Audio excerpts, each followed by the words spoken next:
Hi, my name is Celia Saracino, Celiasaracino, and here is my Seneca 1 card and my 360 view.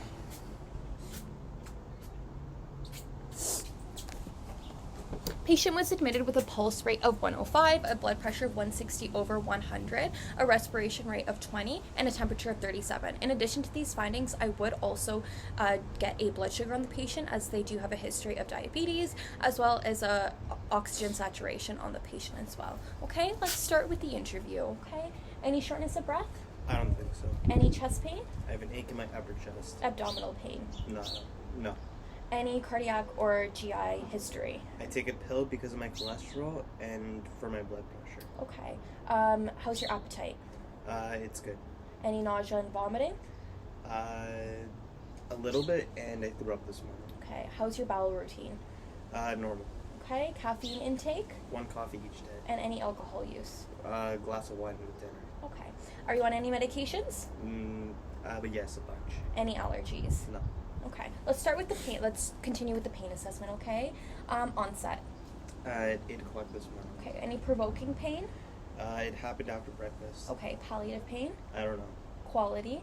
My stomach and upper chest, they're just achy. Okay. Does it radiate anywhere? It radiates to my arm. Okay. The severity? 8 out of 10 on my stomach and 5 out of 10 on my chest. And time? Constant.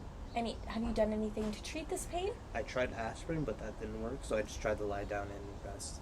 Okay. Do you have any understanding as to why this might be happening? Am I having a heart attack? Well, that's what we're going to try to figure out, okay?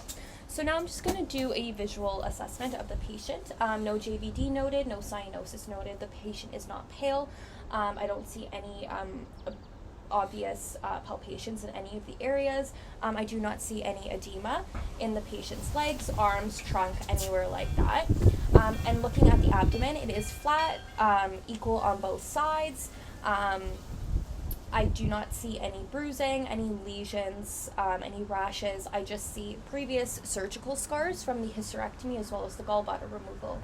Okay, so now I'm just gonna check your capillary refill, so it is equal or less than 3 seconds.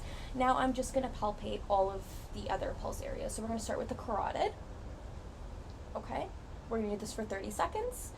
In a full minute if there's any abnormalities. The brachial, then the radial, then the femoral, and then the dorsalis pedis. May I have your leg, please? Thank you. We're just going to palpate that. Perfect. And now I'm just going to auscultate your chest sounds and note any abnormal sounds, S3, S4 sounds, any murmurs, any bruits. Okay, so I'm going to start with the diaphragm. I'm going to auscultate all the areas. So we're going to start with the aortic, which is the second right intercostal space. Then the pulmonic is the left second intercostal space. Erb's point is the third left intercostal space, right by the sternum. Then we have the mitral, which is the fourth intercostal space. Then the tricuspid, which is the fifth intercostal space. Again, these are all on the left side over here, except for the aortic. Okay, then I'm going to repeat that with the bell and listen to any murmurs, okay? So again, aortic on the right side, second intercostal space, pulmonic, left second intercostal space, Erb's point third, left intercostal space.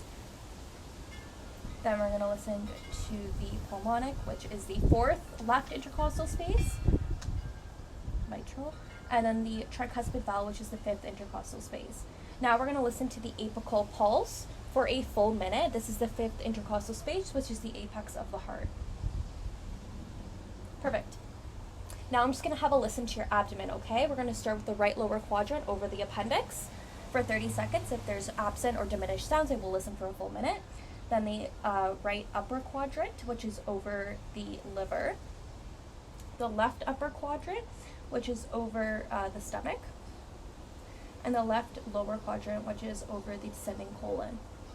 Okay, so now I'm going to palpate. I'm going to start furthest away from the pain, so I'm going to start with the left lower quadrant using 3 or 4 fingers and down 2 to 3 centimeters.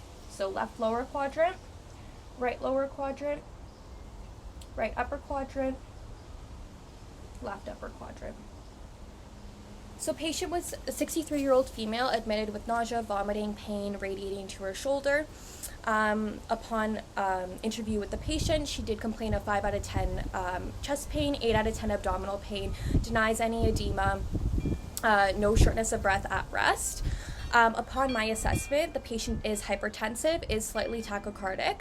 I did notice S3 and S4 sounds present and a swooshing noise when auscultating the chest. So I will bring these findings to the physician as they are abnormal. 2 nursing interventions, I would monitor the patient's blood pressure as well as pulse, oxygen saturation. And I also will aid with the pain management, so get orders or sift through the MARN, see if there's any pain medications that I can aid with that chest pain. I do believe that this patient is possibly having a myocardial infarction, as she is hypertensive, does have a history of diabetes, and does have a family history of heart attacks. 2 expected orders that I would expect from the physician is a stat ECG and stat troponin levels for the blood work. I would also expect a nitroglycerin order, as well as possibly putting the patient on a telemonitor so that we can closely monitor the patient's vitals. Do you have any questions for me? No?